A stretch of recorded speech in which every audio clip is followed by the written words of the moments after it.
El 12 de agosto, si estás en el sitio correcto y miras hacia arriba en el momento correcto, el cielo va a hacer algo que no debería poder hacer. La luna va a pasar por delante del sol y va a taparlo. No un poco, no dejando un borde de luz asomando por un lado. Lo va a tapar entero, con una precisión tan absurda que el disco negro de la luna encajará sobre el disco brillante del sol, como si alguien los hubiera cortado con el mismo molde. Y durante unos minutos, en pleno día, se hará de noche. Aparecerán estrellas. La temperatura bajará. Los pájaros se callarán. Y alrededor del agujero negro donde estaba el sol, brotará una corona de fuego blanco que ningún ojo humano puede ver en ninguna otra circunstancia. La mayoría de la gente que viva eso lo recordará como una de las cosas más bonitas que ha visto nunca. Y se irá a casa pensando que ha presenciado un eclipse. No es eso lo que ha presenciado. Ha presenciado la parte visible de una coincidencia tan improbable, tan afinada, tan imposible de explicar por ninguna ley de la física, que si se lo contaras a alguien que no conociera el cielo, pensaría que te lo estás inventando. Porque para que la luna tape el sol de esa forma, para que lo tape justo, ni más ni menos, tienen que cumplirse dos cosas que no tienen ninguna razón para cumplirse a la vez. El sol tiene que ser exactamente 400 veces más grande que la luna. Y tiene que estar exactamente 400 veces más lejos. 400 y 400. El mismo número. Por casualidad. Ese es el motivo de que el disco de la luna y el disco del sol se vean del mismo tamaño desde la Tierra. No porque lo sean. Uno es un mundo muerto de roca que cabría varias veces dentro del océano Pacífico. El otro es una bola de plasma en la que cabrían más de 1.000.000 de tierras. Y desde aquí, desde este planeta, en esta época, se ven idénticos. Esta noche vamos a empezar por ese eclipse. Vamos a entender por qué ocurre, dónde se ve, qué es exactamente lo que pasa en el cielo el 12 de agosto. Y luego, muy despacio, vamos a descubrir que el eclipse era solo la puerta, que detrás de él hay una historia que casi nadie cuenta, la de que estamos vivos en el único tramo de la historia de la Tierra en el que esto es posible, que hubo un tiempo en que no lo fue, que habrá un tiempo en que dejará de serlo, y que nos ha tocado, sin que hiciéramos nada para merecerlo, el intervalo exacto en el que el cielo hace este truco. No estás mirando un eclipse, estás mirando un reloj, y se está agotando. Empecemos. Vamos a lo que pasa el 12 de agosto. Primero lo concreto, porque conviene tener los pies en el suelo antes de despegar. Un eclipse solar ocurre cuando la luna se mete exactamente entre la Tierra y el Sol, y su sombra cae sobre la superficie de nuestro planeta. Es una alineación de 3 cuerpos: Sol, Luna y tú, colocados en una línea casi perfecta, a lo largo de 380.000 kilómetros de distancia. Y esa sombra tiene 2 partes. Hay una zona exterior, ancha y difusa, donde la luna tapa solo una parte del sol. Se llama penumbra, y desde ahí ves un eclipse parcial, un mordisco negro en el borde del sol, como si alguien le hubiera dado un bocado. Muchísima gente ve eso y cree que ha visto un eclipse. Y hay una zona central, estrecha, oscura, donde la luna tapa el sol entero. Se llama umbra, y es un sitio completamente distinto. Solo dentro de esa franja, que a menudo mide poco más de 100 o 200 kilómetros de ancho, ocurre la totalidad. Solo ahí se hace de noche a mediodía. Solo ahí aparece la corona. La diferencia entre ver un eclipse parcial y ver uno total no es una diferencia de grado. Es la diferencia entre oír hablar de un incendio y estar dentro de la habitación en llamas. La gente que ha visto los dos Dice que no se parecen en nada. Un 99% de eclipse sigue siendo esencialmente un día raro con una luz un poco extraña. El 100% es otra cosa, es el fenómeno. Y aquí conviene ser honesto con lo que trae exactamente el 12 de agosto, porque el cielo no siempre reparte la totalidad. La geometría de cada eclipse es distinta. La franja de totalidad cae donde cae. A veces sobre océanos vacíos, a veces sobre tierra habitada, y a veces el alineamiento no llega a ser perfecto, y lo que queda es un eclipse parcial visible desde amplias regiones. Lo que no cambia nunca, lo que quiero que retengas, es el mecanismo.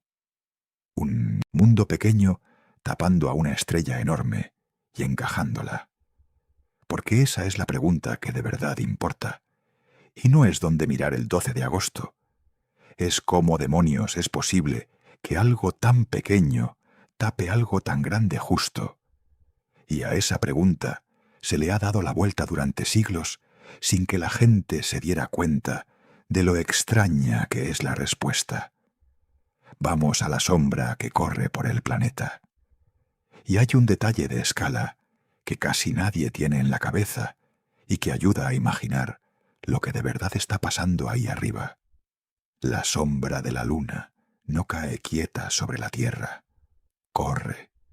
La luna se mueve por su órbita. La Tierra gira debajo. Y el resultado es que la mancha oscura de la totalidad barre la superficie del planeta a una velocidad enorme, del orden de 1000 o 2000 kilómetros por hora, según la latitud. Más rápido que un avión de pasajeros. Nadie puede seguir la totalidad corriendo. La sombra siempre gana. Por eso la franja donde se ve el eclipse total es una línea, un trazo estrecho y larguísimo, dibujado sobre el globo, a veces de miles de kilómetros de largo, pero de apenas 100 o 200 de ancho. Todo el que esté justo sobre esa línea, en el momento en que la sombra pasa por encima de él, ve la totalidad durante unos minutos. Todo el que esté a un lado, aunque sea a 200 kilómetros, ve solo un eclipse parcial y no entiende a qué viene tanto alboroto. Es una cinta de oscuridad de un mundo de ancho, cruzando la cara de la Tierra a velocidad de bala. Y para colocarte dentro de esa cinta, en el momento exacto en que pasa, hay gente que cruza océanos. Porque fuera de la cinta, por poco que sea, el cielo no hace el truco. Solo lo hace ahí, en esa raya fina, durante esos pocos minutos. Piensa en la precisión que eso implica. Un cuerpo a 380.000 kilómetros, proyectando una sombra del tamaño justo, que barre un planeta que gira y que solo produce el fenómeno completo a lo largo de una cinta estrechísima. Todo tiene que encajar: el tamaño de la luna, su distancia, el ángulo, el momento. Y encaja unas cuantas veces por año en algún lugar del mundo, casi siempre sobre mar abierto o sobre tierras remotas, y muy de vez en cuando sobre un sitio donde haya alguien esperándolo.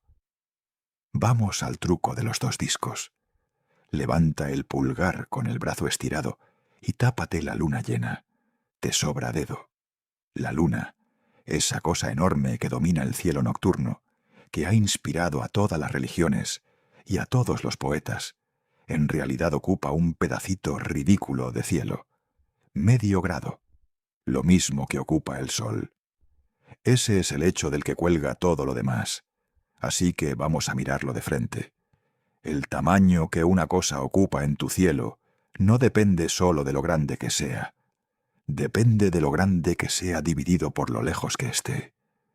Un avión que pasa por encima de tu cabeza parece más grande que la luna y mide 70 metros. La luna mide 3.500 kilómetros. La diferencia es la distancia. A ese tamaño aparente, los astrónomos lo llaman tamaño angular, y se mide en grados, como los ángulos. El Sol ocupa medio grado de cielo. La Luna ocupa medio grado de cielo. son, para tu ojo, del mismo tamaño exacto. Y ahora los números reales, porque son los que dan vértigo. El Sol tiene un diámetro de aproximadamente 1.400.000 kilómetros. La Luna, unos 3.500. Divide uno por otro y sale que el Sol es unas 400 veces más ancho que la Luna. 400 veces. Si los pusieras uno al lado del otro, la Luna sería un grano de arena junto a una pelota de playa. No hay comparación posible. El Sol es descomunal y la Luna es diminuta. Y sin embargo, se ven iguales. ¿Por qué? Porque la distancia los iguala. El Sol está a unos 150 millones de kilómetros de la Tierra. La Luna está a unos 380.000. Divide una distancia por la otra y sale, otra vez, unas 400. El Sol está unas 400 veces más lejos que la Luna. Ahí está el truco. El Sol es 400 veces más grande, pero está 400 veces más lejos. Y esos dos 400 se cancelan. Uno tira hacia arriba, el otro tira hacia abajo. Y el resultado es que los dos discos, el del monstruo y el del enano, aterrizan en tu ojo con exactamente el mismo tamaño. Vamos a por qué esto no tenía por qué pasar. Y aquí es donde quiero que te pares, porque este es el corazón de todo el guión, y es muy fácil pasarlo por alto. No hay ninguna ley de la física que exija que esos dos números sean iguales. Piénsalo. El tamaño del Sol lo fijó la cantidad de gas que había en la nube, que lo formó hace 4.600 millones de años. La distancia al Sol la fijó la órbita en la que la Tierra acabó asentándose. El tamaño de la Luna lo fijó, como veremos, un choque catastrófico entre dos mundos. Y la distancia a la Luna la fija un lento alejamiento que lleva ocurriendo desde entonces. Son 4 números que salen de 4 procesos completamente distintos, que no tienen nada que ver entre ellos, que ocurrieron en momentos distintos y por causas distintas. El tamaño del Sol no sabe nada del tamaño de la Luna. La distancia de la Tierra al Sol no tiene ninguna relación con la distancia de la Tierra a la Luna. Y aún así, esos 4 números conspiran para que la relación de tamaños y la relación de distancias den el mismo resultado. 400 y 400. No es que sea improbable, es que no hay ningún mecanismo que lo cause. No es como la órbita de un planeta, que la gravedad ajusta hasta un valor concreto. Aquí no hay nada ajustando nada. Es, hasta donde sabemos, una coincidencia pura, un accidente. Y es un accidente que no comparte ningún otro planeta del sistema solar. Vamos a la gente a la que esto quitó el sueño. Esta coincidencia ha inquietado a mucha gente lista a lo largo de la historia, y merece la pena saberlo, porque muestra lo genuinamente extraña que es. No es raro encontrar en textos de astrónomos y filósofos de hace siglos un tono de desconcierto casi incómodo al hablar de ella. Que la Luna y el Sol se vean exactamente del mismo tamaño parecía pedir a gritos una explicación, un propósito, algo. Era demasiado limpio para ser un accidente. Y durante mucho tiempo, para mucha gente, fue una de las pruebas favoritas de que el cosmos estaba diseñado con la Tierra en mente. Un mundo hecho a medida, con un cielo hecho a medida. Hoy sabemos que no es eso. Y sabemos por qué no es eso, que es lo interesante. La forma de descartar el diseño no fue filosófica, fue empírica. Fue descubrir que la coincidencia no es permanente. Un cielo diseñado no tendría fecha de caducidad. Un cielo diseñado no habría tenido que esperar a que la Luna se alejara hasta la distancia justa, ni estaría a punto de estropearse dentro de unos cientos de millones de años. El hecho de que la coincidencia sea temporal, de que fuera imperfecta en el pasado y vaya a romperse en el futuro, es precisamente lo que demuestra que es un accidente y no un plan. Un plan no llega tarde ni caduca. Un accidente, sí, y este accidente concreto llegó tarde en la historia del planeta y va a caducar. Esa es su firma. Es lo que lo delata como lo que es. Un cruce afortunado de trayectorias, no un mensaje. Y a mí, cuanto más lo pienso, más me gusta que sea así. Un cielo diseñado a mi medida sería reconfortante, pero también sería, de alguna manera, pequeño. Un cielo donde la belleza surge por puro azar de la mecánica, sin que nadie la ponga ahí para nadie, y donde por casualidad hay alguien despierto para verla justo antes de que se deshaga, es un cielo mucho más grande y mucho más digno de mirarse. Vamos a mirar a los vecinos, porque la Tierra no es el único mundo con lunas y con eclipses. Marte tiene 2 lunas, Júpiter tiene casi un centenar, Saturno más.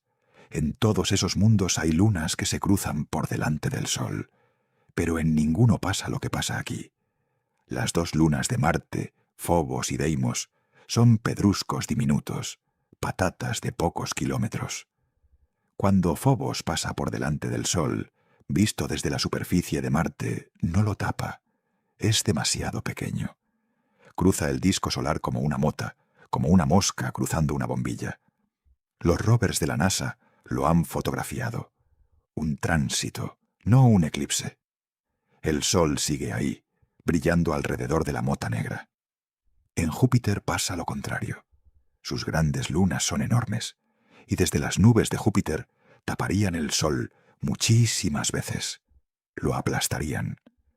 La sombra que proyectan es gigantesca y no deja ver nada de la corona, porque la luna es demasiado grande para el trabajo. Tapa el Sol y tapa también todo lo que hay alrededor del Sol. Un eclipse total perfecto, del tipo que veremos, necesita una luna que tape el Sol justo, que lo cubra entero pero sin pasarse, que apague el disco pero deje asomar la corona. Y eso exige que el tamaño aparente de la luna y el del Sol coincidan con una precisión endiablada. En todo el sistema solar, con sus más de 200 lunas conocidas, hay un solo sitio donde eso ocurre. Un solo mundo desde el que una luna tapa una estrella con esa exactitud desastre. Es este, es donde estás sentado. Vamos a lo que de verdad ves cuando el disco encaja. Merece la pena detenerse en lo que hace tan especial esa coincidencia, porque no es solo estética. Es lo que hace posible ver una cosa que de otro modo sería invisible.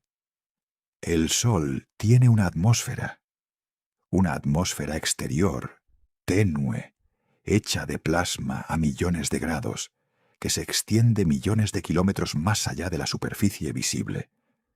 Se llama corona, que en latín significa corona, y es una de las estructuras más extrañas del sistema solar. Está mucho más caliente que la superficie del Sol que tiene debajo, y nadie sabe del todo por qué. Es uno de los grandes problemas abiertos de la física solar, y nunca la ves, porque el disco brillante del Sol, la superficie, es tan deslumbrante que ahoga por completo el resplandor mucho más débil de la corona. Es como intentar ver la llama de una cerilla puesta delante de un foco de estadio. La cerilla está ahí, pero el foco te ciega. Un eclipse total apaga el foco. Cuando la luna tapa el disco del Sol justo, ni más ni menos, ocurre algo que no puede ocurrir de ninguna otra forma.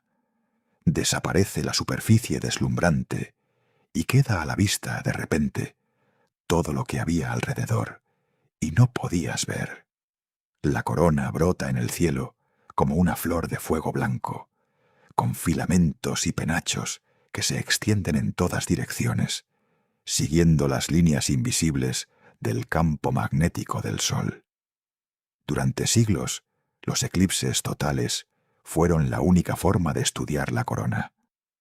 Los astrónomos cruzaban océanos y continentes para ponerse dentro de la franja de totalidad durante los 2 o 3 minutos en que el Sol se apagaba. porque eran los únicos 2 o 3 minutos en años en que la corona era visible. En un eclipse de 1868 se descubrió así un elemento nuevo, uno que en la Tierra no se conocía todavía, detectado en la luz de la corona. Lo llamaron helio, por Helios, el Sol. Se encontró en el Sol antes que en la Tierra.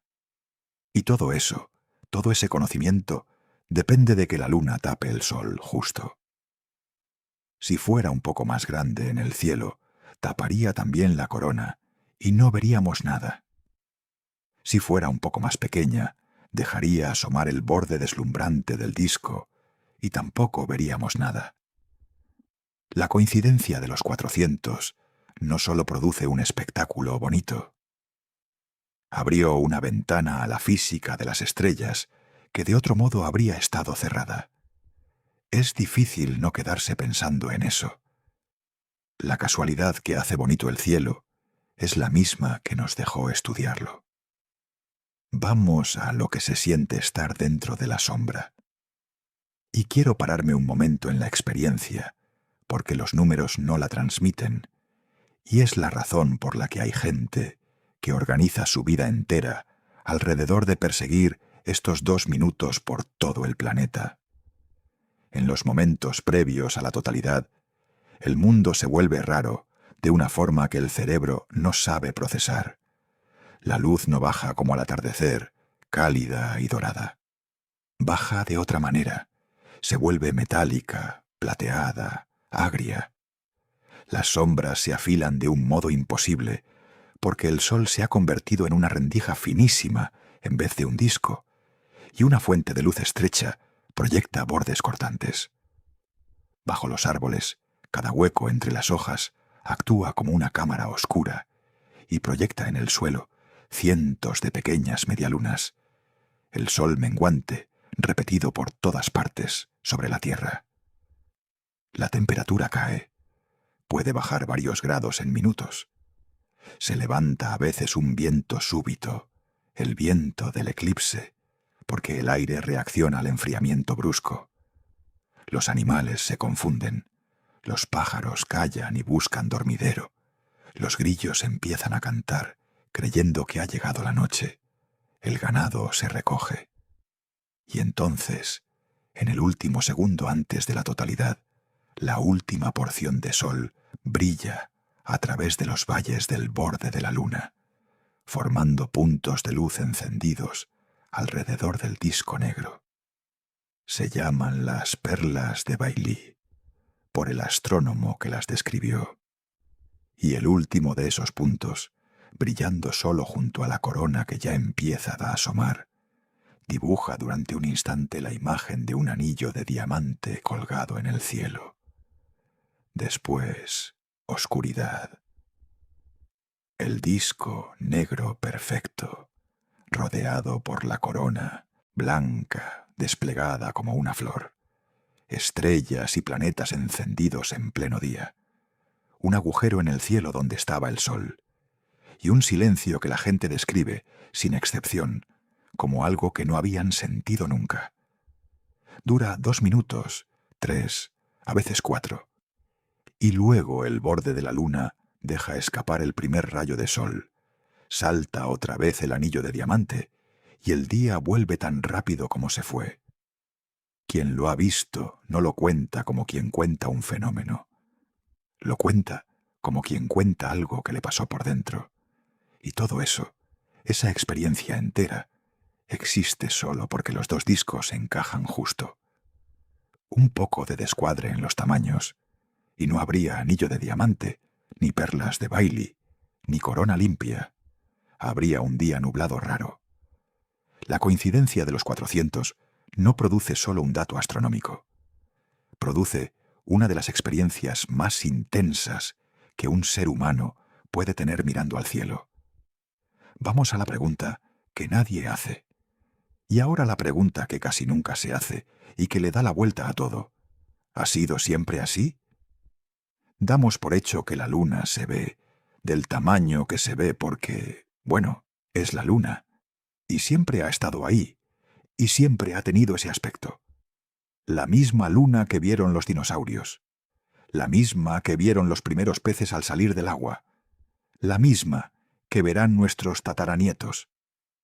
Y eso es falso. La luna no siempre se ha visto de este tamaño. No estaba a esta distancia. Y no va a quedarse aquí. Porque la luna se mueve. No solo alrededor de la Tierra, eso ya lo sabes. Se aleja. Cada año que pasa, la luna está un poco más lejos de la Tierra que el año anterior. Muy poco, ridículamente poco. Pero constante, implacable, sin parar nunca, desde hace miles de millones de años y durante miles de millones más. Y si la luna se aleja, su tamaño aparente en el cielo encoge. Despacio, imperceptiblemente en una vida humana. Pero encoge. Lo cual significa que la coincidencia de los 400, esa igualdad perfecta que hace posible el eclipse total, no es un hecho permanente del universo. Es una foto de un instante. Una coincidencia que fue creciendo hasta ser exacta, que ahora mismo está en su punto y que se va a deshacer. Vamos a cuánto se aleja. ¿Cuánto se aleja la luna? Unos 3 centímetros y 8 al año. Menos de 4 centímetros.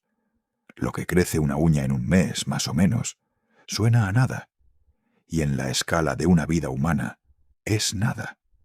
La luna que ves esta noche está, respecto a la de tu nacimiento, 1 metro o metro y medio más lejos. No lo notarías ni con el mejor telescopio.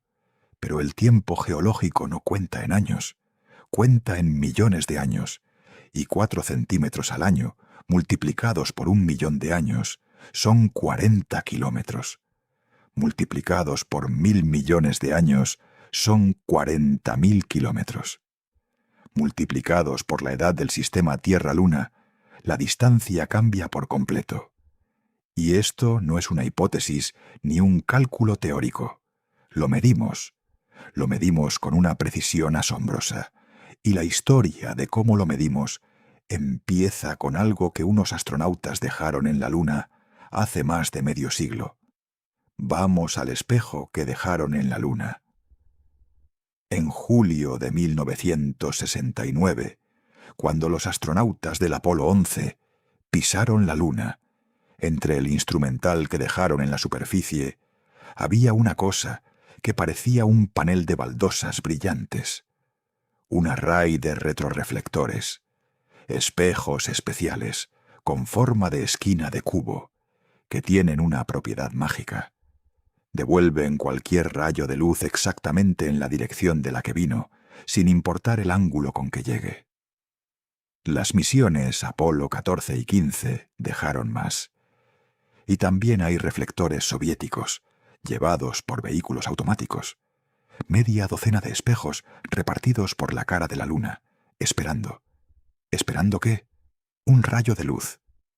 Desde entonces, durante más de 50 años, observatorios en la Tierra han estado disparando pulsos de láser a esos espejos.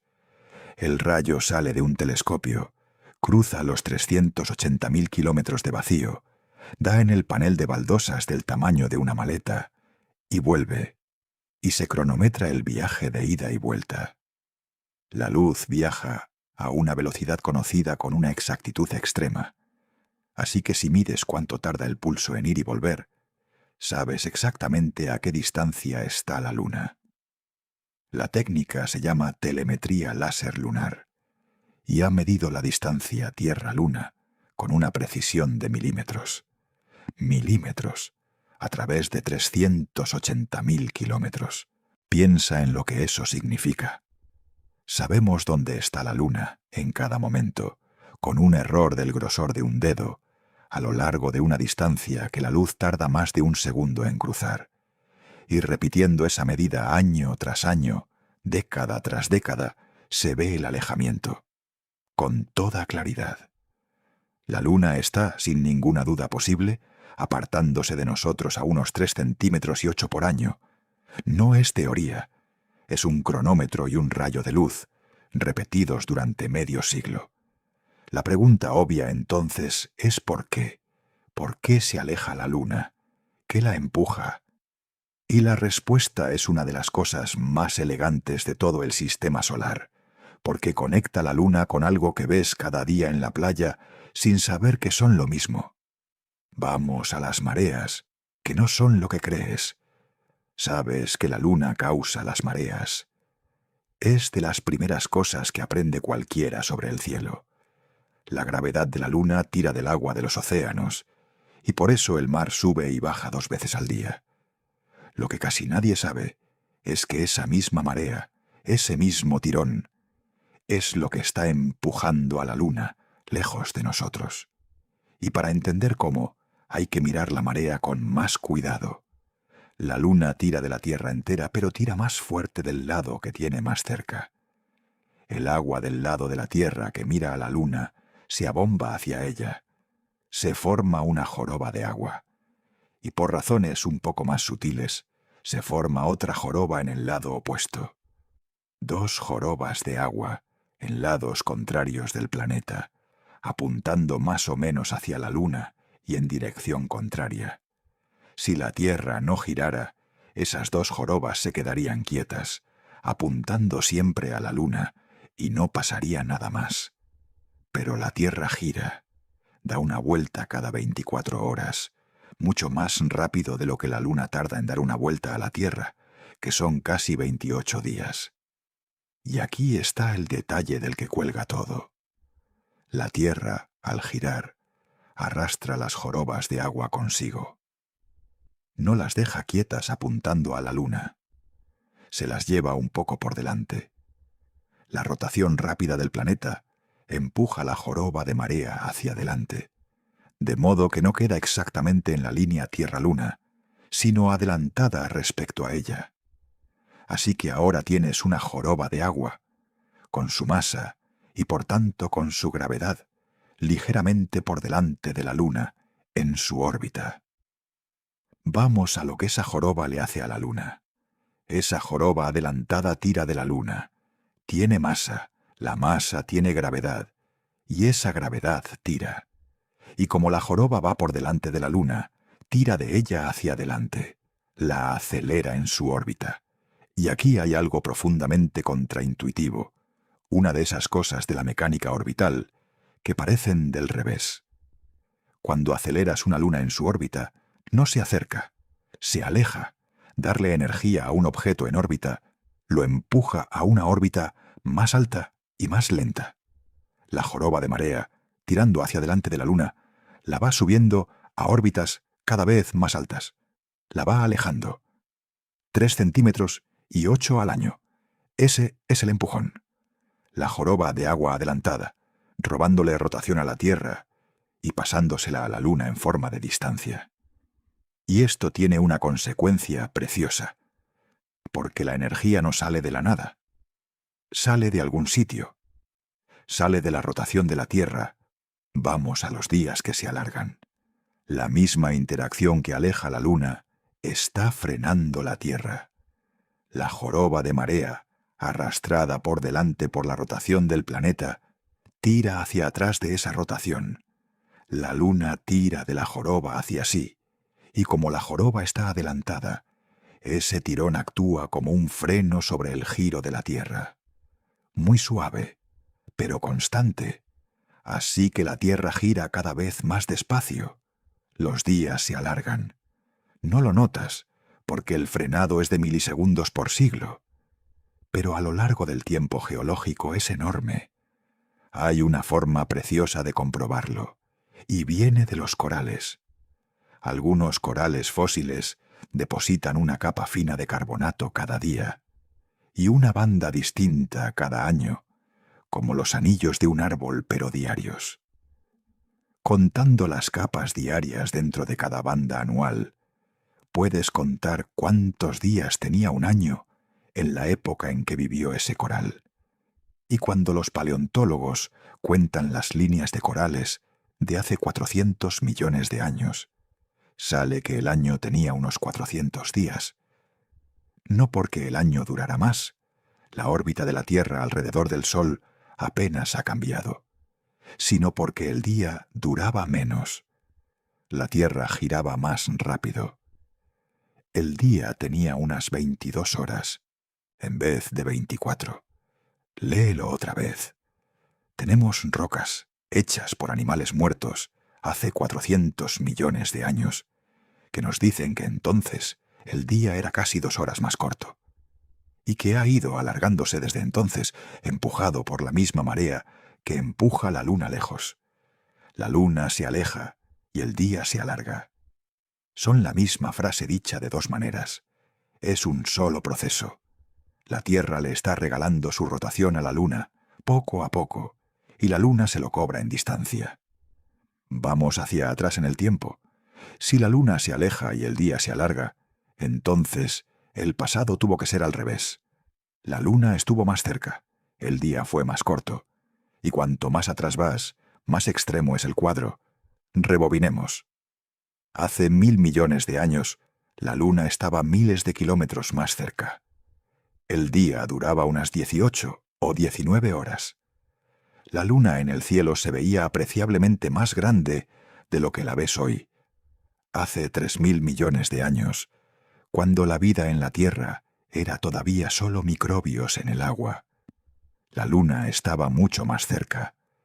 Colgaba enorme sobre un planeta sin continentes reconocibles, y las mareas que levantaba eran monstruosas, porque cuanto más cerca está la luna, más fuerte tira.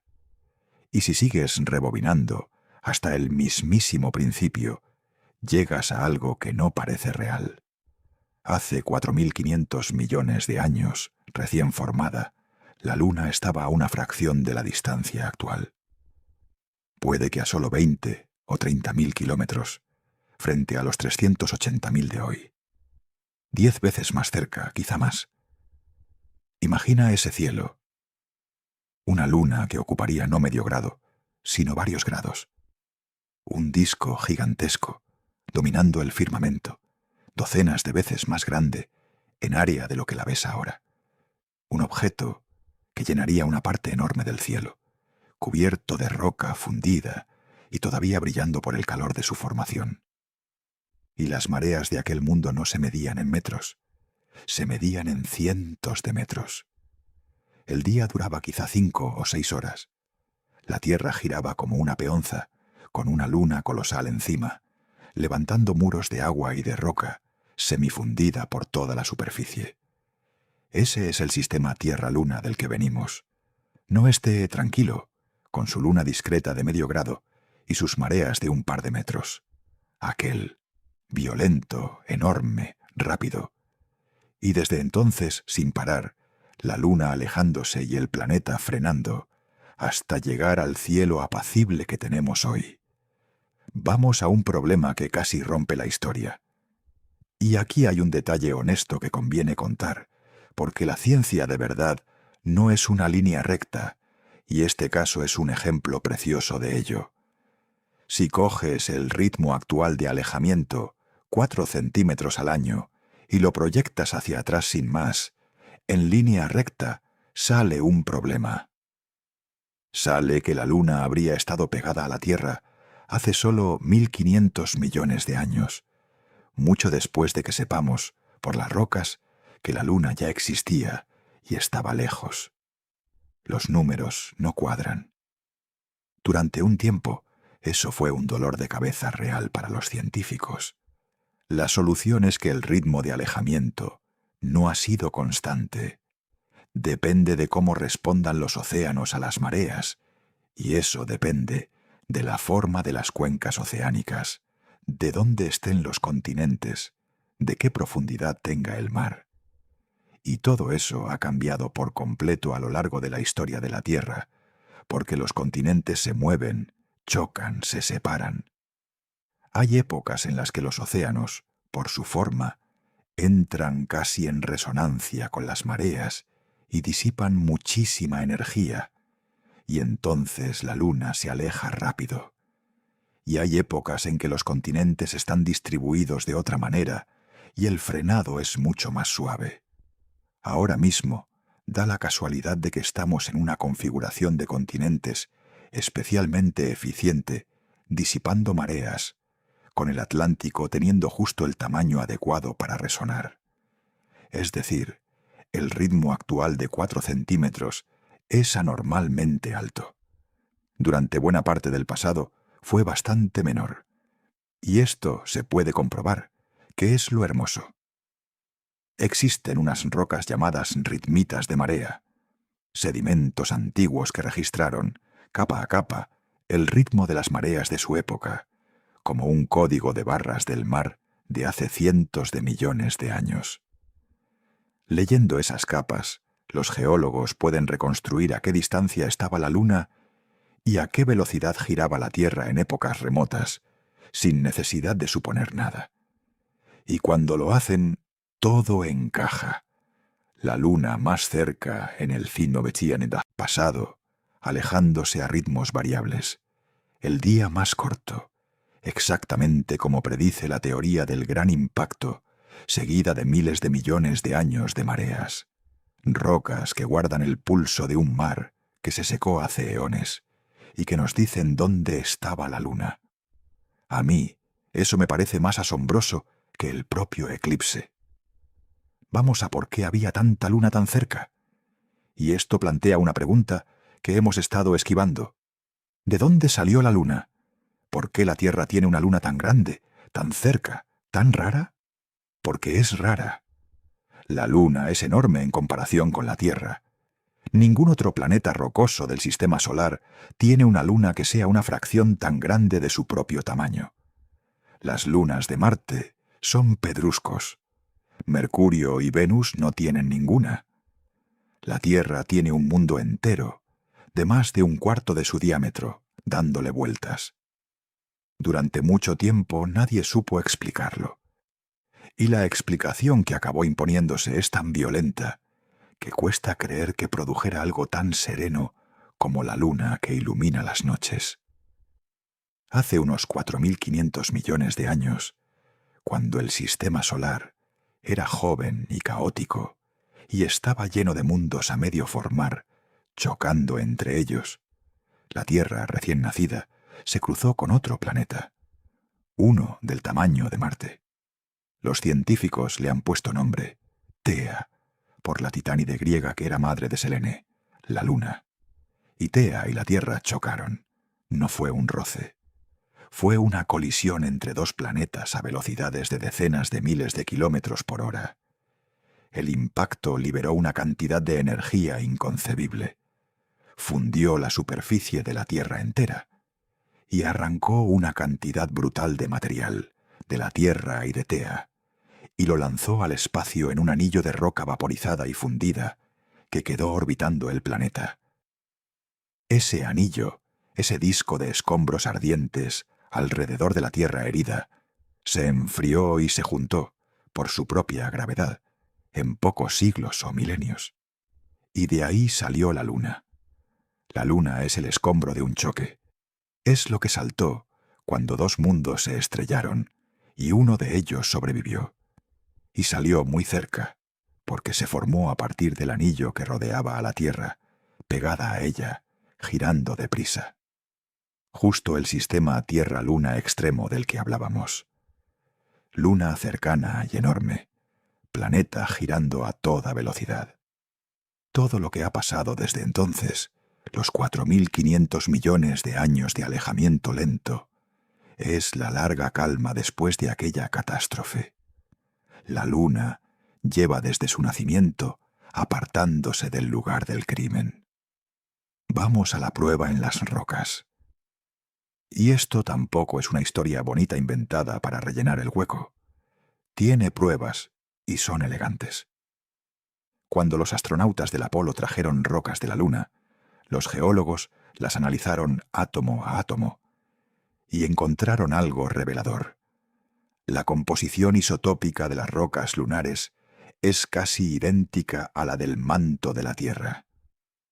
Las proporciones de las distintas variedades de oxígeno, en particular, coinciden hasta un grado que sería una casualidad absurda si la Luna se hubiera formado por su cuenta en otra parte del sistema solar y la Tierra la hubiera capturado después. La Luna está hecha, en gran parte, del mismo material que la Tierra.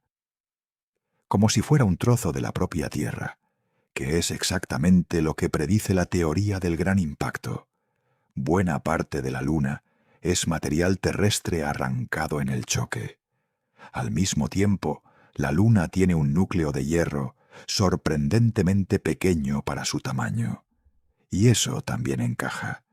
El impacto arrancó sobre todo material de las capas exteriores de la Tierra y de Tea, las capas rocosas, dejando atrás la mayor parte del hierro pesado, que ya se había hundido hacia el centro de la Tierra.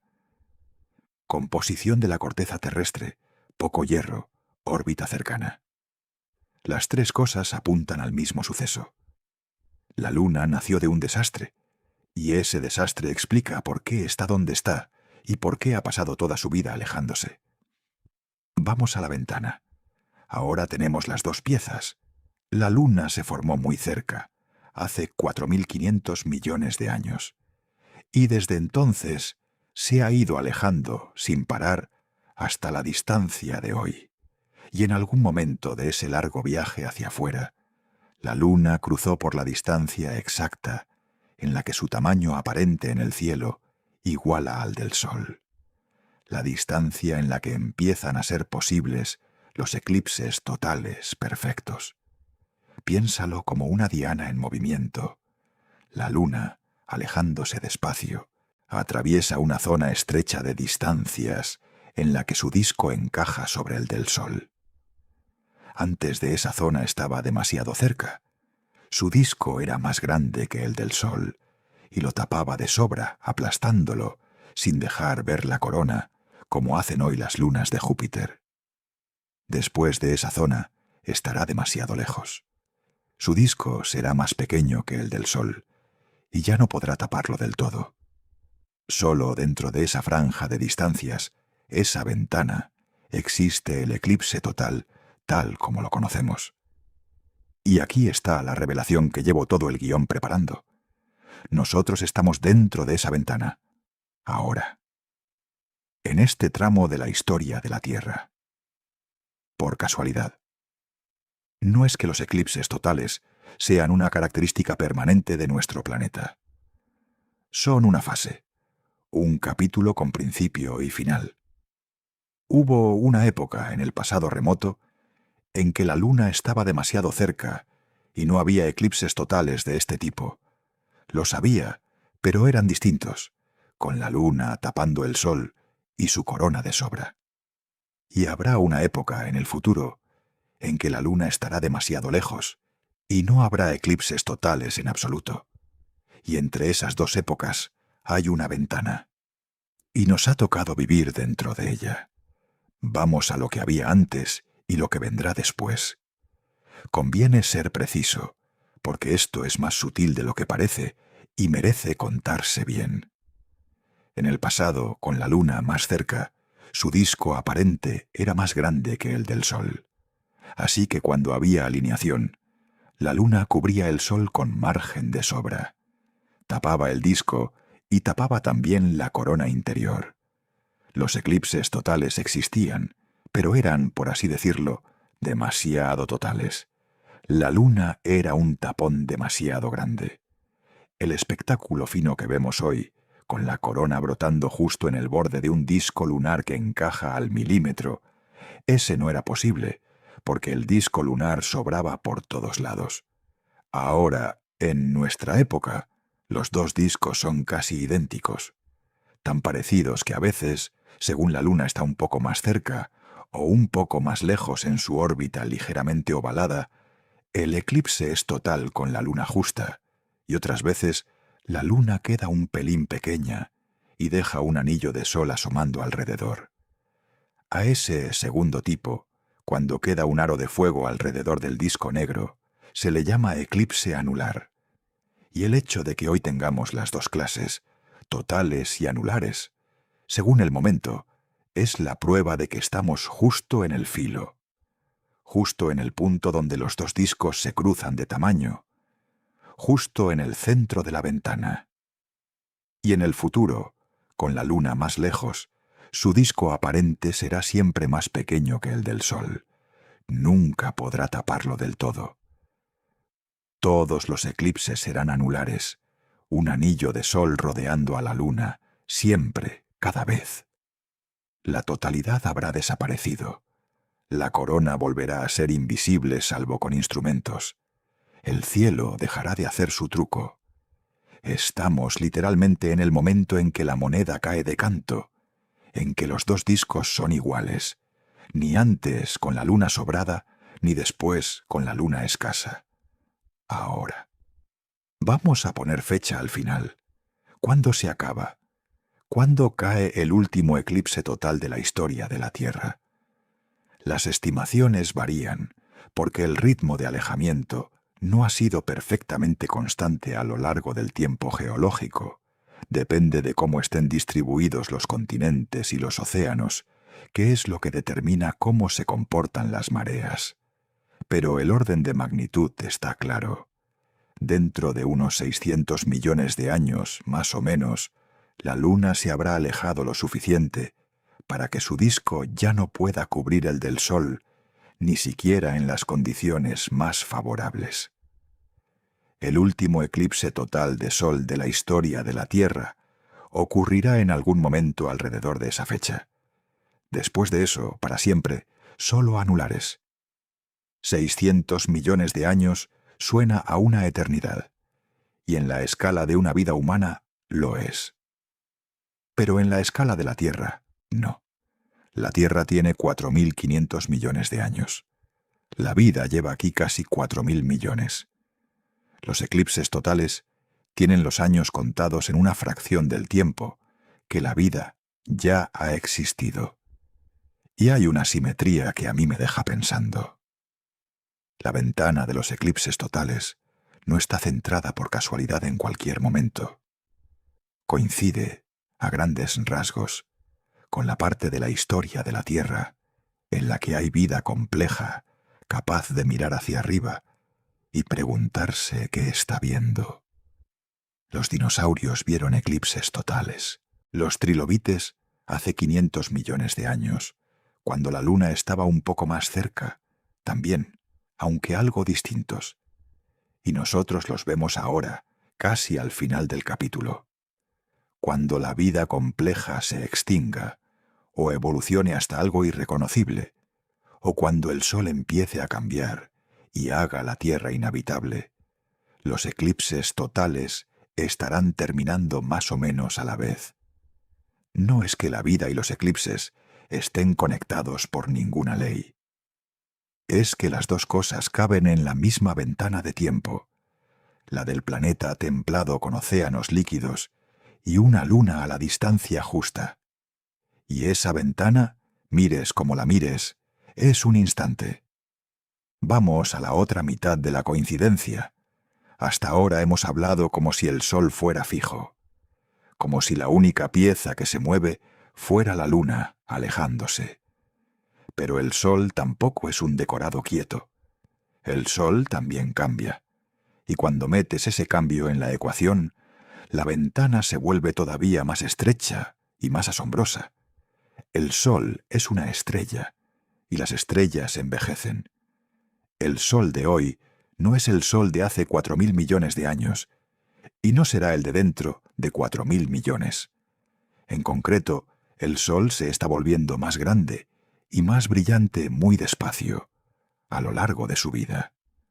Cuando nació, brillaba con alrededor de un 70% de la luz que emite hoy. Era más pequeño y más tenue. Y con el tiempo, según fusiona hidrógeno en su núcleo, y ese núcleo se va comprimiendo y calentando, el Sol se hincha ligeramente y brilla más. Eso significa que el tamaño aparente del Sol en nuestro cielo también ha ido cambiando a lo largo de la historia. Muy poco, mucho menos que el de la Luna, pero cambiando. En el pasado el Sol se veía un poco más pequeño. En el futuro se verá un poco más grande. Y dentro de miles de millones de años, cuando el Sol entre en su fase final y se hinche hasta convertirse en una gigante roja, su disco en el cielo será monstruoso, aunque para entonces la Tierra probablemente ya no exista para verlo. Así que la coincidencia de los 400 no es solo la luna cruzando una ventana. Son dos cosas moviéndose a la vez. La luna alejándose, encogiendo su disco, y el sol hinchándose, agrandando el suyo. Los dos discos cambiando de tamaño por razones que no tienen absolutamente nada que ver, y aún así cruzándose ahora en el mismo valor. Vamos a lo afinada que está la coincidencia. Y quiero que aprecies de verdad lo fina que es esta cosa, porque es fácil decir coincidencia y no sentir el peso. La ventana en la que los eclipses totales son posibles dura, en total, quizá 1.000 millones de años de los 4.500 que tiene la Tierra. Digamos, para redondear, una quinta parte de la historia del planeta. Una quinta parte suena a mucho, pero piensa en todo lo que tuvo que alinearse para que precisamente nosotros, una especie que lleva existiendo unos 300.000 años y mirando el cielo con entendimiento unos pocos miles, cayéramos dentro de esa quinta parte. Podríamos haber aparecido antes, cuando la luna estaba demasiado cerca. Podríamos haber aparecido después, cuando estará demasiado lejos. La ventana de la vida inteligente en la Tierra es de un pañuelo, unos pocos miles de años de civilización, y ha caído dentro de la ventana de los eclipses totales, que es de una quinta parte de la vida del planeta. Que las dos ventanas se solapen no era obligatorio, y sin embargo aquí estamos, una especie que aprendió a mirar el cielo justo en el tramo en que el cielo hace su mejor truco. Vamos a preguntarnos si somos especiales. Aquí es donde mucha gente se resbala, así que quiero pisar con cuidado. Es tentador coger todo esto, la coincidencia de los 400, la ventana temporal, el hecho de que nosotros estemos justo dentro, y concluir que hay algo especial en la Tierra, que alguien lo puso ahí, que el universo estaba esperándonos. Y hay que resistir esa tentación, porque es un espejismo, y entender por qué es un espejismo es más interesante que caer en él. La coincidencia de los 400 es real, eso no está en duda. Pero coincidencias raras ocurren todo el tiempo, en todas partes, precisamente porque el universo es inmenso y lleva mucho tiempo funcionando. Con cientos de miles de millones de estrellas solo en nuestra galaxia, muchas con planetas, muchos de esos planetas con lunas, es prácticamente seguro que en algún otro sitio hay un mundo desde el que una luna tapa una estrella con la misma precisión que aquí. Quizá muchos. No somos únicos en el sentido de irrepetibles.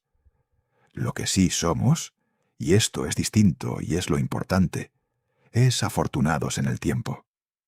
Podríamos existir en un planeta perfectamente habitable, con una luna perfectamente normal, y no coincidir con la ventana de los eclipses totales. La mayoría de los planetas con lunas, en la mayoría de los momentos de su historia, no la tienen. La Tierra la tiene ahora. Ese es el golpe de suerte. No que seamos el centro de nada, sino que asomamos la cabeza en el instante justo. Y hay una diferencia enorme entre esas dos ideas. Una dice, el universo nos eligió. La otra dice, el universo es tan grande y tan viejo que hasta lo improbable ocurre en algún sitio, y esta vez el sitio nos ha tocado a nosotros. La primera es reconfortante y es falsa. La segunda es más fría y es verdad. Y a mí la segunda me parece más hermosa, precisamente porque no nos regala nada. Simplemente nos sitúa, sin favoritismos, en un momento y un lugar que no volverán. Vamos a lo que verían otros mundos. Y para quitarnos del centro del todo, vale la pena imaginar cómo se ve el cielo desde otros sitios, porque nos recuerda que nuestro eclipse es una postal local, no una ley del cosmos. Desde Marte, ya lo hemos dicho, Fobos es demasiado pequeño y solo hace tránsitos, motas cruzando el Sol. Desde las lunas de Júpiter, El Sol se ve como un disco pequeño, porque Júpiter está 5 veces más lejos del Sol que nosotros, y las lunas que se cruzan por delante lo tapan de sobra, sin sutileza.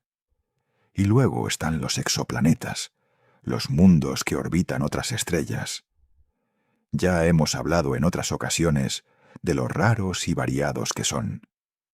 Habrá, sin duda, planetas con lunas que produzcan eclipses, pero que el tamaño aparente de la luna y el de la estrella coincidan con la precisión que se necesita para un eclipse total fino, con su corona asomando. Eso es cuestión de suerte, en cada sistema, y de suerte en cada momento de la historia de cada sistema.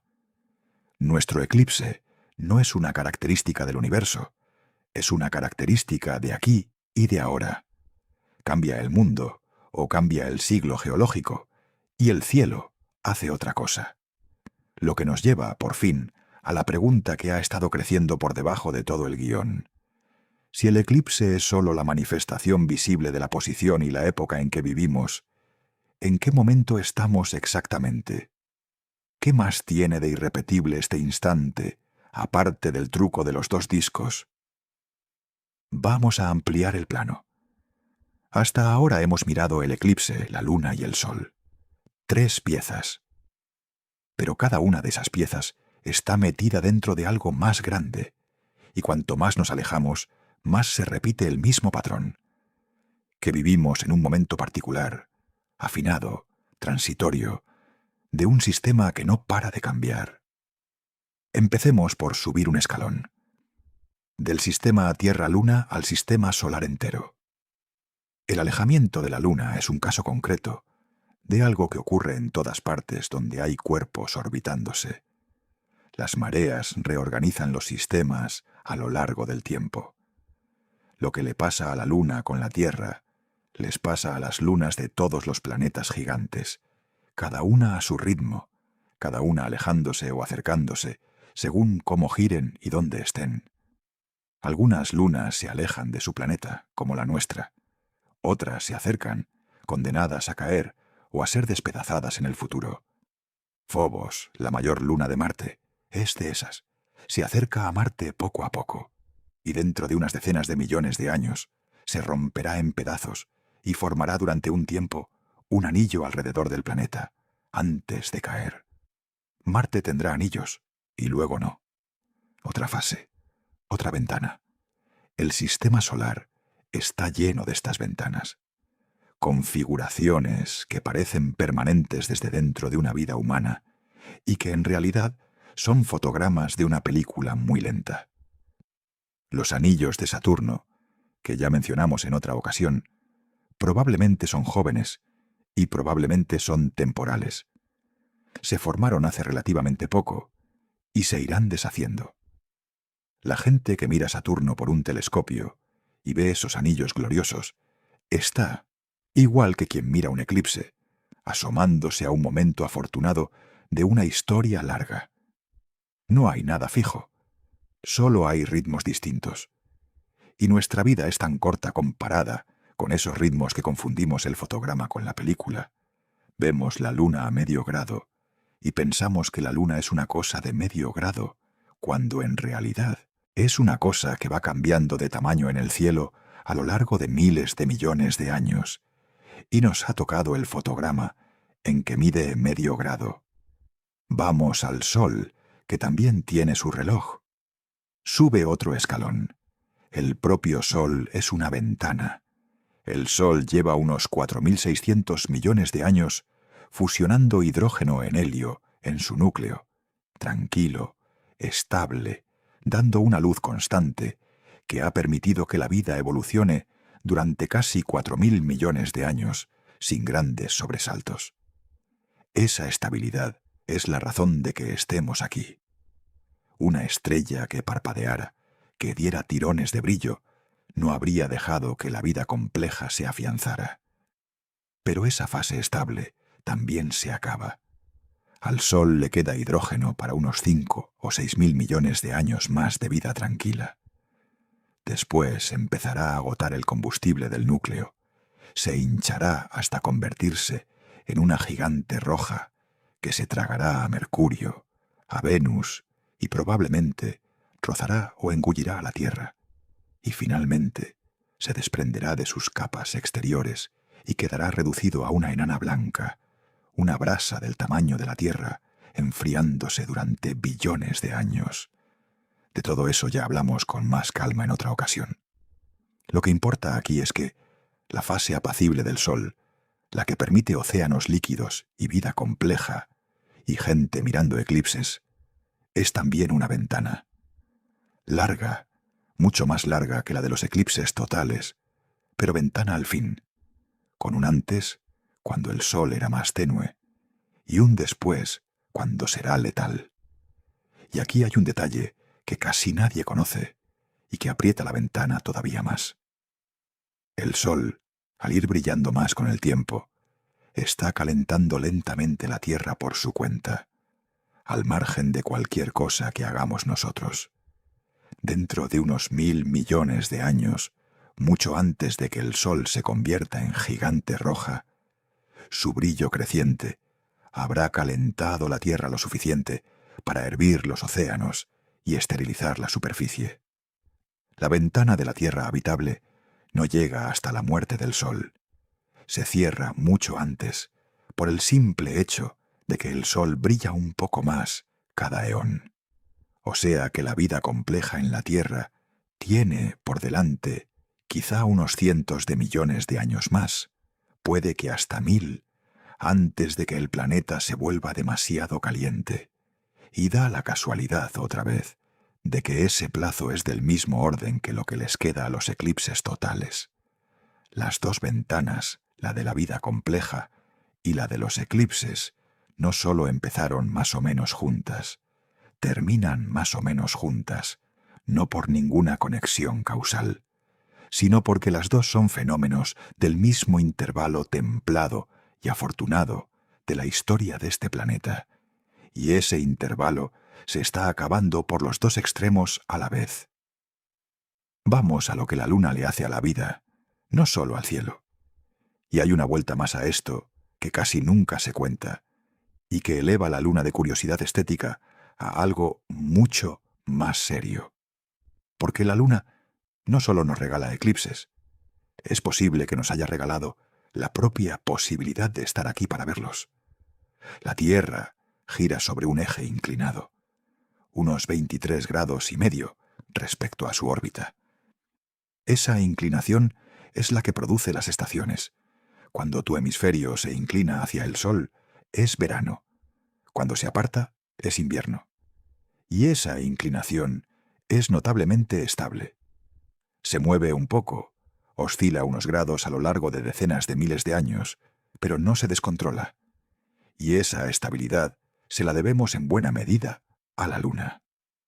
Una luna grande, como la nuestra, actúa como un ancla gravitatoria.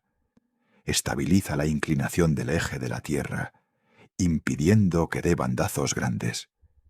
Sin ella, los tirones gravitatorios de los otros planetas, sobre todo de Júpiter, podrían hacer que el eje de la Tierra oscilara de forma caótica a lo largo de millones de años, tumbándose y enderezándose sin control.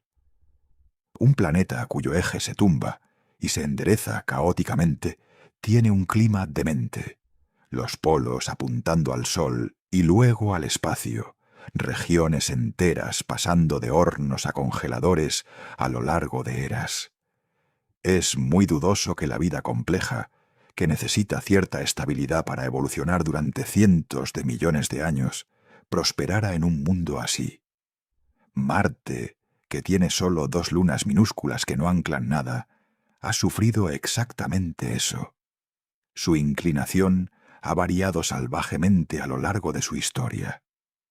La Tierra, gracias a su luna grande y cercana, ha mantenido un eje razonablemente estable y con él un clima razonablemente estable durante el tiempo que la vida ha necesitado para llegar hasta aquí. Así que la misma luna que produce los eclipses, la que nació de un choque catastrófico y lleva desde entonces alejándose, Es probablemente una de las razones de que haya alguien en la Tierra con el clima lo bastante estable y el cerebro lo bastante desarrollado para mirar un eclipse y preguntarse qué está viendo. La coincidencia se dobla sobre sí misma. El objeto que hace el truco en el cielo es también, quizá, parte de por qué hay ojos para verlo. Vamos a subir al último escalón. Hemos ido ampliando el plano, del eclipse a la luna, de la luna a la Tierra, de la Tierra al Sol, del Sol al sistema solar. Subamos el último escalón, el más grande, y salgamos del sistema solar del todo. Porque la idea que ha ido creciendo por debajo de todo esto, la de que vivimos en un momento afinado y transitorio sin darnos cuenta, no se queda en la luna ni en el sol. Es una propiedad del universo entero a cada escala. Y una vez la ves, ya no puedes dejar de verla. El universo también tiene su reloj. Y también nos ha tocado un momento particular de él. El universo tiene unos 13.800 millones de años. Y está en expansión. El espacio mismo se estira, y las galaxias lejanas se alejan unas de otras cada vez más rápido. Eso significa que el universo de hoy no es el de siempre, y no será el de después. Hubo una época en el universo joven en que todo estaba mucho más junto, más caliente, más brillante, con galaxias formándose por todas partes en una tormenta de nacimiento estelar. Y habrá una época, en el futuro lejanísimo, en que la expansión habrá separado tanto las galaxias que cada una quedará aislada en su propia oscuridad, incapaz de ver a las demás, porque su luz ya no podrá cruzar el abismo creciente. Los astrónomos han hecho notar algo inquietante sobre esto. Vivimos en una época del universo en la que todavía podemos ver la historia cósmica. Podemos ver galaxias lejanas, podemos ver la luz sobrante del Big Bang, podemos reconstruir cómo empezó todo, porque esa información todavía nos llega. En un futuro suficientemente lejano, con la expansión habiendo apartado y ocultado todo eso, una civilización que surgiera en aquella época miraría el cielo y vería solo su propia galaxia, sola en un vacío negro, sin ninguna pista de que hubo un Big Bang, sin ninguna forma de saber que el universo se expande, sin ninguna otra galaxia a la vista. Esa civilización futura no podría descubrir la cosmología. Las pruebas ya no estarían. Nosotros, en cambio, hemos aparecido en el tramo en que las pruebas todavía están a la vista, en que el cielo todavía cuenta su propia historia, igual que con los eclipses. Otra ventana, otro momento afortunado. Otra vez la sensación de haber asomado la cabeza justo cuando había algo que ver. Vamos a cómo aprendimos a leer todo esto. Da un poco de vértigo pensar que sabemos todas estas cosas, que la luna se aleja 4 centímetros al año, que el día se alargó desde los corales, que la luna nació de un choque, que los eclipses totales tienen fecha de caducidad. ¿Cómo hemos llegado a saber algo tan alejado de la experiencia cotidiana? Y la respuesta es una de las historias más bonitas de la ciencia, porque empieza con gente que no tenía casi nada. Los eclipses aterrorizaban a las civilizaciones antiguas. Un sol que se apaga a mediodía, sin aviso, es exactamente la clase de cosa que suena al fin del mundo. Y sin embargo, muy pronto, algunas culturas se dieron cuenta de que los eclipses no eran caóticos. Se repetían. Había un ritmo. Los astrónomos de Babilonia, hace más de 2500 años, llevando registros meticulosos en tablillas de barro durante siglos, descubrieron que los eclipses vuelven a repetirse en un patrón. Cada poco más de 18 años, la geometría del Sol, la Tierra y la Luna se repite lo bastante como para producir un eclipse muy parecido al anterior. A ese periodo se le llama Saros, y era conocimiento de un valor enorme. Permitía predecir eclipses sin entender del todo por qué ocurrían. Piénsalo. Gente sin telescopios, sin física, sin idea de que la Tierra orbita el Sol, mirando el cielo y anotando durante generaciones, dedujo un patrón lo bastante fiable para anunciar por adelantado cuándo se apagaría el Sol. Convirtieron el terror en calendario, y a partir de 1920, ahí, siglo tras siglo, la comprensión fue creciendo. Alguien se dio cuenta de que la sombra curva de la Tierra sobre la Luna durante los eclipses lunares demostraba que la Tierra es redonda. Alguien usó la geometría de los eclipses para estimar el tamaño de la Luna y su distancia, más de 2000 años antes de que nadie fuera capaz de ir a comprobarlo. Aristarco de Samos, en la Grecia antigua, usó un eclipse para calcular el tamaño de la Luna comparado con la Tierra, y le salió sorprendentemente bien con las herramientas que tenía. Los eclipses fueron, durante milenios, uno de los mejores laboratorios que tuvo la humanidad. Un banco de pruebas natural que se repetía cada pocos años y que, para quien supiera mirarlo, contenía información sobre el tamaño de los mundos, sobre sus distancias, sobre la forma de la Tierra, sobre la mecánica del cielo. Lo que empezó como el suceso más aterrador del firmamento se convirtió en una de las herramientas que nos enseñaron dónde vivimos. Vamos a lo que hace especial al 12 de agosto, y con todo esto en la cabeza, volvamos a la fecha del principio, al eclipse concreto, porque ahora lo puedes mirar con otros ojos. El eclipse del 12 de agosto no es un suceso aislado ni mágico, es un punto dentro de esos ciclos milenarios.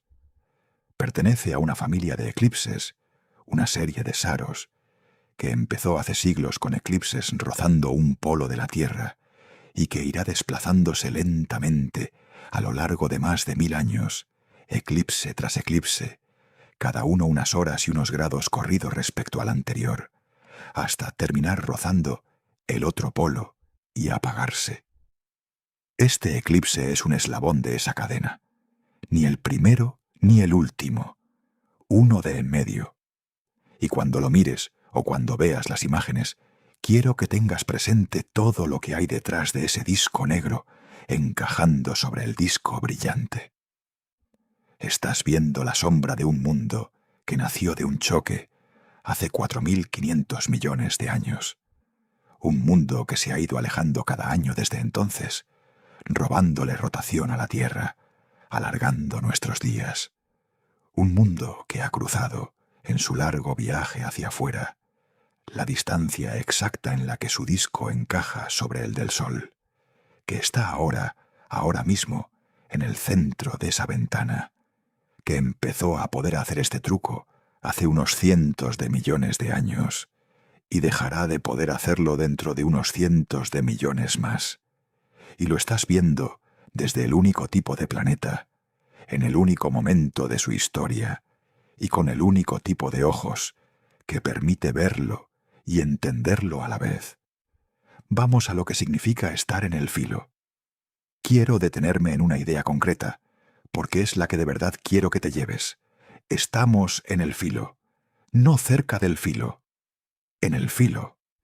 Los dos discos, ahora mismo, en esta era geológica, son casi idénticos, tan idénticos que unos eclipses salen totales y otros anulares según la Luna esté un poco más cerca o un poco más lejos en su órbita ovalada. Eso es lo que significa estar exactamente en el punto de cruce. Si estuviéramos claramente en el pasado, todos los eclipses serían totales con la Luna sobrada. Si estuviéramos claramente en el futuro, todos serían anulares. Que tengamos las dos clases, alternándose, es la prueba física de que vivimos justo en el instante del cambio. Piensa en lo improbable de eso. La ventana de los eclipses totales dura quizá 1000 millones de años. El punto de cruce exacto, donde los dos discos son tan iguales que salen las dos clases de eclipse, es mucho más estrecho. Y estamos justo ahí. Es como llegar a una playa y encontrarte una ola congelada en el instante exacto de romper. No subiendo, no ya rota, rompiendo. El instante que dura una fracción de segundo, atrapado. Salvo que aquí el instante dura lo suficiente para que una especie entera nazca dentro de él, aprenda a mirar y se dé cuenta de que está dentro de él. Nadie eligió esto para nosotros. No hay ningún plan. Es puro azar de calendario cósmico. Pero el azar ha querido que la única especie de la Tierra capaz de entender un eclipse haya aparecido en el único tramo de la historia del planeta en que el eclipse es perfecto. Y eso, sin necesidad de inventar ningún significado sobrenatural, ya es bastante extraordinario. Vamos a mirar la luna de otra manera. Después de todo esto, hay una cosa que quiero que hagas, y no cuesta nada.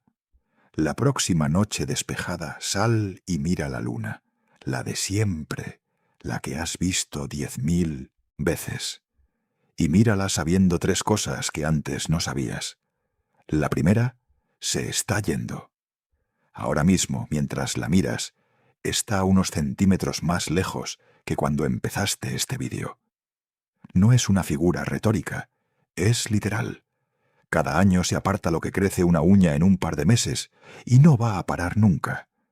La luna que ven tus ojos es más pequeña en el cielo que la que vieron tus abuelos, por un margen imposible de notar, pero real, y es más grande que la que verán tus tataranietos. La segunda te está frenando. Ese mismo alejamiento que la aparta a ella te está robando rotación a ti, alargando tus días un poco cada siglo. La luna y el reloj de la Tierra están atados por el mismo hilo invisible de las mareas. Cuando la miras, estás mirando el objeto que decide, muy despacio, cuánto dura tu día. Y la tercera, la que lo cambia todo, está exactamente donde tiene que estar, para que el cielo haga su mejor truco, y no va a estar aquí para siempre. Esa luna discreta, ese disco de medio grado que apenas miras, está atravesando en este preciso capítulo de la historia la distancia mágica en la que tapa el sol justo. No lo hizo siempre, no lo hará siempre, lo hace ahora, y tú estás vivo ahora. Vamos a lo que de verdad has aprendido esta noche. Empezamos hablando de un eclipse, de una fecha, el 12 de agosto, y de un disco negro tapando un disco brillante. Y parecía que el vídeo iba a ir de eso, de por qué ocurre, de dónde verlo, de lo bonito que es. Pero el eclipse era a la puerta. Lo que había detrás era mucho más grande. Detrás estaba la coincidencia de los 400. Que el Sol sea 400 veces más grande que la Luna, y esté 400 veces más lejos, por casualidad, sin que ninguna ley lo exija, de modo que los dos discos se ven iguales desde aquí y desde ningún otro sitio conocido. Detrás estaba la Luna alejándose 4 centímetros al año, medida con láseres contra los espejos que dejaron los astronautas, empujada por las mismas mareas que suben el mar, robándole rotación a un planeta cuyos días se alargan y cuyos corales fósiles todavía guardan la cuenta.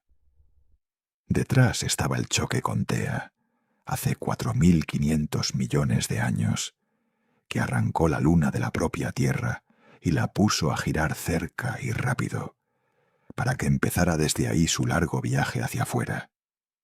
Detrás estaba la ventana, el hecho de que los eclipses totales solo son posibles en un tramo estrecho de la historia del planeta, que ese tramo se está acabando, que dentro de unos 600 millones de años caerá el último y después solo habrá anillos. Y detrás de todo eso, la idea de fondo, la que de verdad quería contarte, que no vivimos en un universo de cosas fijas, vivimos en un universo de fases, de ventanas, de fotogramas de una película lentísima que confundimos con imágenes quietas porque nuestra vida es un parpadeo. La luna a medio grado es un fotograma. El sol tranquilo es un fotograma. La tierra habitable es un fotograma. El universo con su historia todavía visible en el cielo es un fotograma. Y todos esos fotogramas, por razones que no tienen nada que ver entre sí, coinciden ahora. En este instante, en el que nos ha tocado mirar, ese es el verdadero eclipse, no el disco negro sobre el disco brillante, sino la coincidencia de estar despiertos, con los ojos abiertos y la cabeza capaz de entenderlo, justo en el capítulo en que hay algo que ver, hasta el próximo abismo. Esta noche, cuando apagues la luz, quiero que pienses en una cosa muy pequeña y muy grande a la vez. La casualidad que hace que el 12 de agosto la luna tape el sol es la misma casualidad que te ha puesto aquí para verlo. No en el sentido místico, en el sentido literal y frío. La luna que estabiliza el eje de la Tierra y permite un clima estable. La luna que nació del choque que rehizo este planeta. La luna que tarda lo que tarda en alejarse. Todo eso forma parte del mismo paquete de circunstancias que produjo un mundo con océanos, con estaciones templadas, con tiempo suficiente para que la vida se complicara hasta fabricar algo capaz de mirar hacia arriba. Y ese algo eres tú. En el tramo exacto en que el cielo hace el truco. Ni un eón antes, cuando la luna estaba demasiado cerca y no había nadie mirando. Ni un eón después, cuando estará demasiado lejos y quizá tampoco haya nadie. No te tocó por mérito, te tocó por suerte, por la suerte más improbable y más silenciosa que existe, la de estar despierto durante el capítulo bueno. Así que el 12 de agosto, o la próxima vez que veas un eclipse en tu vida, míralo sabiendo que estás presenciando algo que la Tierra solo sabe hacer durante una fracción de su existencia, y que a ti te ha tocado caer justo dentro de esa fracción. Una ola congelada en el instante de romper. Un reloj parado para ti en la hora exacta. Duerme tranquilo, viajero. Estás vivo en el capítulo en que el cielo todavía tiene algo que enseñarte, y eso, por improbable que sea, es exactamente lo que está pasando. Buenas noches. Bajo un cielo que solo por ahora sabe hacer que un mundo tape una estrella justo.